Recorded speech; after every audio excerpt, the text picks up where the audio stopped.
शामी कबाब वो डिश है जिसे बनाकर फ्रीज़ कर दिया जाए तो इसे 2 या 3 हफ्ते आराम से बैठकर खा सकते हैं और लंच में देने के लिए तो ये बेस्ट ऑप्शन है। और आज मैं आपके साथ कबाब्स की ये मज़ेदार सी रेसिपी शेयर कर रही हूँ। कबाब्स बनाने के लिए सबसे पहले पतीली में डालें गोश्त, पानी, नमक, गरम मसाला पाउडर, अदरक लहसुन का पेस्ट और इसे अच्छे से मिक्स कर लें और गोश्त को 45 मिनट्स के लिए हल्की आंच पर पकने दें। बट अगर आप नॉर्मल पतीली यूज़ कर रहे हैं तो कम से कम 1 से सवा घंटे के लिए गोश्त को गलने दें।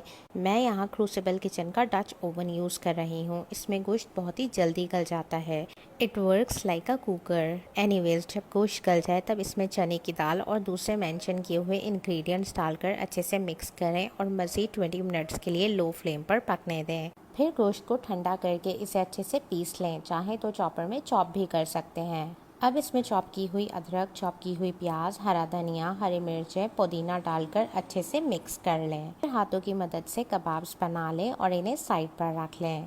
इन कबाब्स को चाहें तो देन एंड देयर फ्राई कर लें या फिर इन्हें फ्रीज भी कर सकते हैं। फ्राई करने के लिए इन्हें अंडे में अच्छे से कोट कर लें।